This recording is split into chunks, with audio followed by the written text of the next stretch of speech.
When blood can't reach your cardiac muscle anymore, this is known as a heart attack. And the symptoms of a heart attack are very different in men and women. Today's lesson is on the flow of blood through the heart, and we'll be finishing up with some disorders of the circulatory system.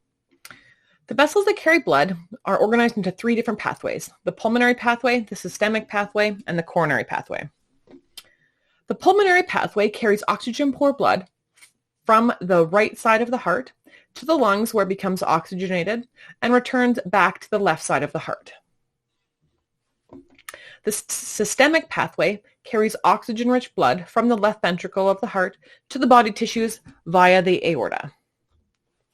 The coronary pathway is necessary because the heart does not use the blood inside its chambers to get nutrients and remove wastes. Separate blood vessels on the outside of the heart must supply the cardiac muscles with blood. As soon as that blood enters the aorta, two coronary arteries branch off, and they continue to branch even more, so the entire surface of the heart is blanketed with a network of blood vessels. Coronary veins carry blood from the surface of the heart back to the right side of the heart so it can return to the lungs. So we see here the flow of blood through the coronary arteries over the surface of the heart.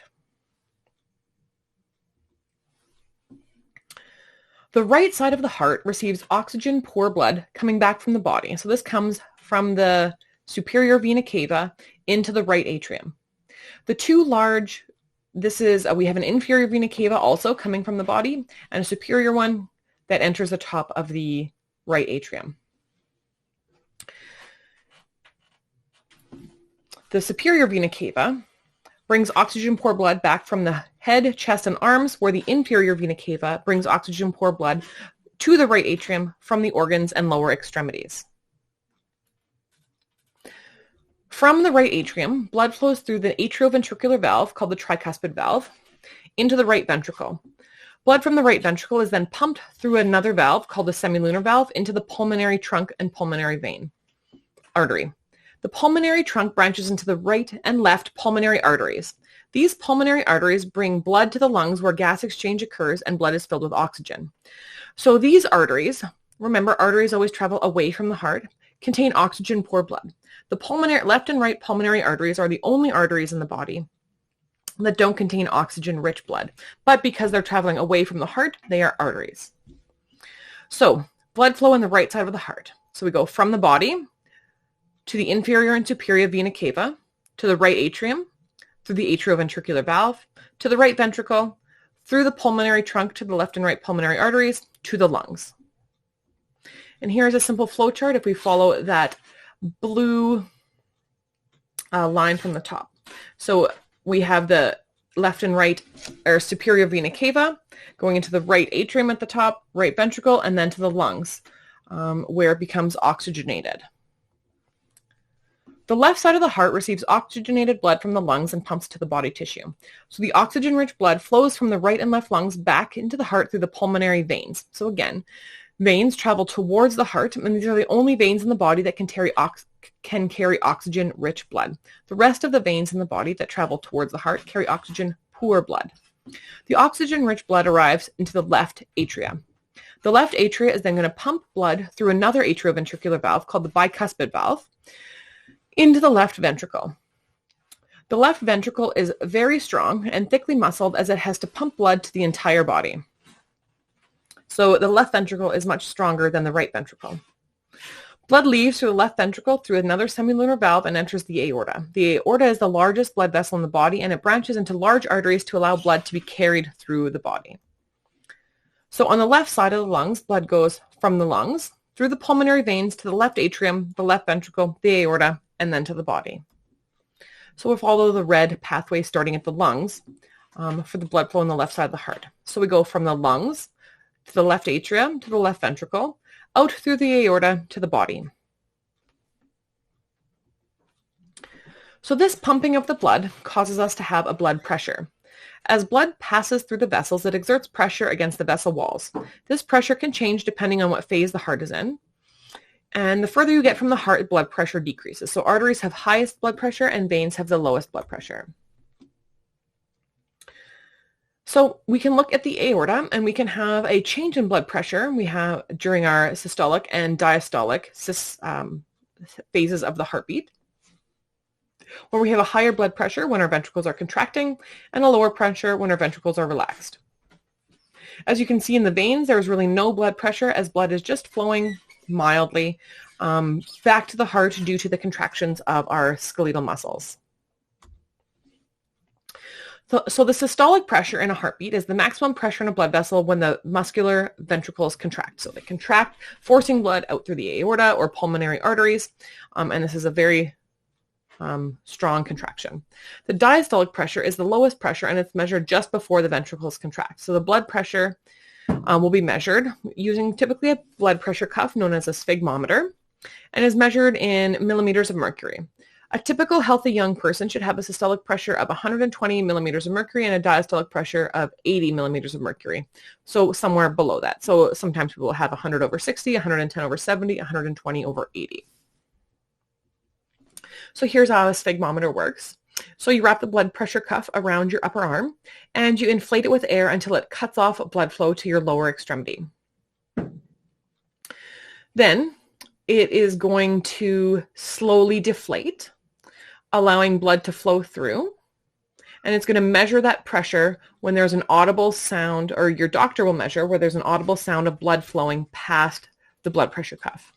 Then you stop measuring once you stop hearing that blood flowing through your artery past the blood pressure cuff. Now we often have machines that will do us without a stethoscope, like at the pharmacy or grocery stores, or you can even buy them for your house. So there are many things that can affect our blood pressure. So exercise will make your blood pressure go up while you're exercising, but long-term exercise, even things like walking, will make your resting blood pressure go down. Stress will make your blood pressure go up, as well as caffeine, nicotine, and drugs in the short term. Having less blood in your circulatory system can also cause your blood pressure to go down. Blood pressure is too high can be dangerous because it can damage the vessels in your arteries, which can cause damage to your kidneys. It can also cause blindness. It could lead to also heart attacks and strokes due to a clot causing an increase in blood pressure in a certain area, or a bleed even in your brain. Low blood pressure can cause dizziness, blurred vision, fainting, and oxygen deprivation because of the slower flow of blood through your body tissues. This can be caused by standing up too fast, dehydration, blood loss, drugs, or heart failure. But again, there's a wide range in healthy resting blood pressures. When we have a look at cardiac output and stroke volume is the amount of blood contained in the left ventricle of the heart. So this is dependent on how stretchy the ventricle is and how powerful the veins that return the blood to the heart are. And so people who participate in very high strenuous activities very often will have a higher stroke volume because they need to move larger amounts of blood more often, because they need to move more oxygen around their bodies. Cardiac output is the amount of blood pumped by the heart in 1 minute. So it's an indicator of how efficient the oxygen is being pumped to the body. So we want to multiply the heart rate by the stroke volume. So the average man has a stroke volume of about 70 milliliters, a heart rate of about 70 beats per minute.